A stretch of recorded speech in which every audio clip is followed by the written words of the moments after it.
Friends and family members have begun to identify some of the victims of the deadliest mass shooting in Canada's history, including health care workers, correctional officers, a teacher, a police officer and a military veteran. Late on Saturday, a gunman disguised as a police officer went on a shooting rampage at more than a dozen homes across rural communities in Nova Scotia, setting some structures ablaze, and killing at least 19 people. Authorities have yet to release a motive. However, police said it appeared the gunman, dressed in uniform and arriving at homes in a car made to look like Royal Canadian Mounted Police Cruiser, appeared to know at least some of the victims before beginning to attack at random. Royal Canadian Mounted Police Chief Superintendent Chris Leather told a news conference Monday that police expect to find more victims once investigators are able to comb through crime scenes at 16 separate locations, 5 of which were homes set fire by the gunman while people were inside.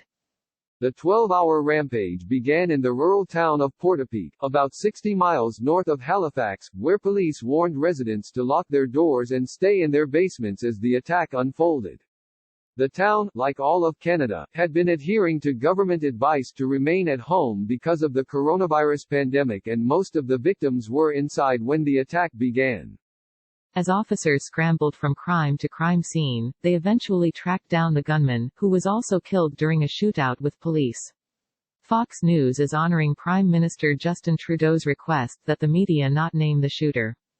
Witnesses describe chaos during Nova Scotia shooting rampage. Here are the victims who've been identified. Heidi Stevenson. Royal Canadian Mounted Police Constable Heidi Stevenson was killed in the line of duty early Sunday morning while responding to the active shooting situation. She was a mother of 2 and a 23-year veteran of the force. We have lost one of our own while she was protecting others, RCMP Chief Superintendent Chris Leather said Monday afternoon, according to The Guardian. This is the definition of a true hero. Trudeau also recognized the officer, saying, she was answering the call of duty, something she had done every day. She had previously served as a school liaison officer, with former colleagues sharing a photo of her helping young school children cross the street. Sean McLeod and Alana Jenkins. Husband and wife Sean McLeod, 44, and Alana Jenkins, 36, worked as correctional managers for the Correctional Service of Canada at 2 separate facilities.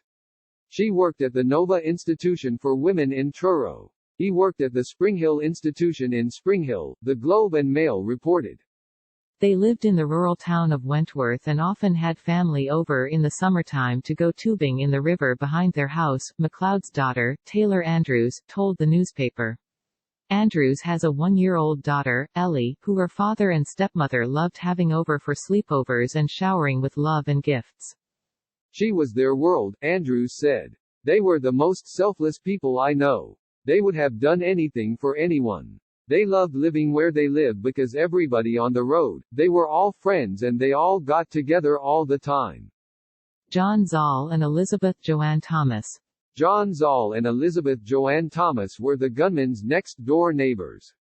Their house was destroyed by a fire over the weekend, and the couple is missing but presumed dead, according to a GoFundMe page set up for the family.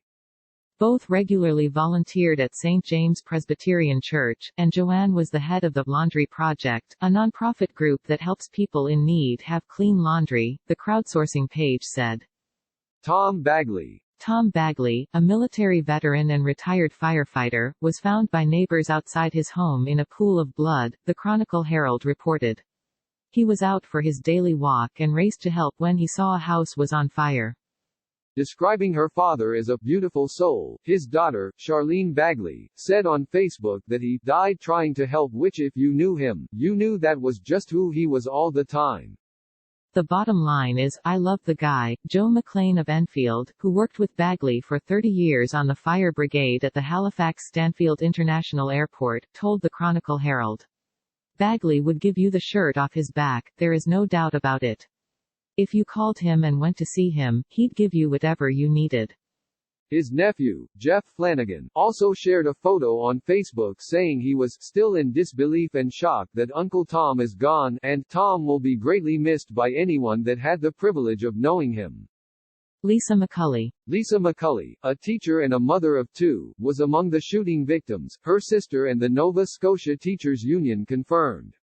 She taught 3rd and 4th graders at Deadliest Elementary School. She was somebody who taught from the heart, Union President Paul Wozni said in a statement. She taught her kids not just the curriculum but teaching about virtues and personal qualities. This is so hard to write, but many of you will want to know. Our hearts are broken today as we attempt to accept the loss of my sister, Lisa McCulley, who was one of the victims of the mass shooting in Portapique last night, her sister, Jenny Kierstead, wrote on Facebook.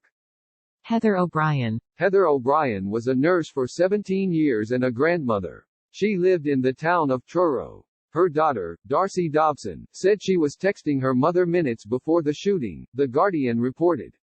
I want everyone to remember how kind she was. How much she loved being a nurse. The way her eyes sparkled when she talked to her grandchildren and the way she just loved Christmas. Let those things define her. Not the horrible way she died, Dobson said in a Facebook post. Her niece, Megan Brown, also described her aunt as a wife, a mother, a big sister, a grandmother, an aunt, a nurse, a healer, a listener, a guide, a bright light in so many lives. Greg and Jamie Blair. Greg and Jamie Blair were married in 2014 and are survived by their 2 young children. I have absolutely no words for the heartache my family and many others are going through, Jessica McBurney said on Facebook. Aaron Tuck, Jolene Oliver and Emily Tuck. Aaron Tuck, 45, Jolene Oliver, 40, and their 17-year-old daughter, Emily Tuck all died in the shooting rampage. Tuck was a mechanic, and Oliver worked in hospitality. The family of 3 had shared Facebook videos earlier this month, urging people to stay home and enjoy quarantine together. It was like they knew each other, Shelley McLean, Tuck's cousin who introduced the couple over 20 years ago, told the Globe and Mail. They were inseparable from day one. Kristen Beaton. Kristen Beaton worked as a continuing care assistant for the Victorian Order of Nurses, Vaughan, in Durbert, the Globe and Mail reported. She was a young wife and mother. All of our frontline care providers are heroes. Yesterday, 2 of those heroes, Heather O'Brien and Kristen Beaton, were taken from their families, and from Vaughan, CEO and President Jo-Ann Poirier said in a statement Monday. We mourn their loss, and we mourn for their families. Her husband, Nick, paid tribute to his wife in a Facebook post, writing that we need to be her voice now, to help her former coworkers get the personal protective equipment they need amid the pandemic. So please, for Kristen's sake, protect the ones who are protecting us, Nick Beaton wrote. She cried every day before and every day after work, scared to bring this COVID home to her son she loved more than I could even imagine anyone could love one person. Don and Frank Gulinkin. Don and Frank Gulinkin lived on the same street as the gunman. They relocated to Portapique after living for decades in Oshawa, Ontario, according to Don's son, John Farrington. She had retired last year from her career at Hillsdale Terraces, a long-term care home in Oshawa, the Globe and Mail reported. Joey Weber. Joey Weber was out running an errand for his family when he was killed during the shooting rampage. He is survived by his partner, Shonda McLeod, and their 2 young daughters, according to a GoFundMe page set up for the family. He was as a logger at a local pulp mill, and had been temporarily out of work during the COVID-19 crisis, before returning to his job last week. Lillian Heislip. Lillian Heislip was in her 60s, was married, had children and lived in Wentworth. She was a quiet and, overall, very nice lady, a friend, Heather Matthews, said. We would often see her walking her dog outdoors and she wouldn't miss a community event. Gina Goulet. Gina Goulet worked as a denturist in Shubenacadie. She had survived cancer twice, her most recent diagnosis was last year. She enjoyed bass fishing, dancing and traveled to Cuba often, her daughter said. She really loved life, her daughter, Amelia Butler, said. She was a fighter. Click here for the Fox News app.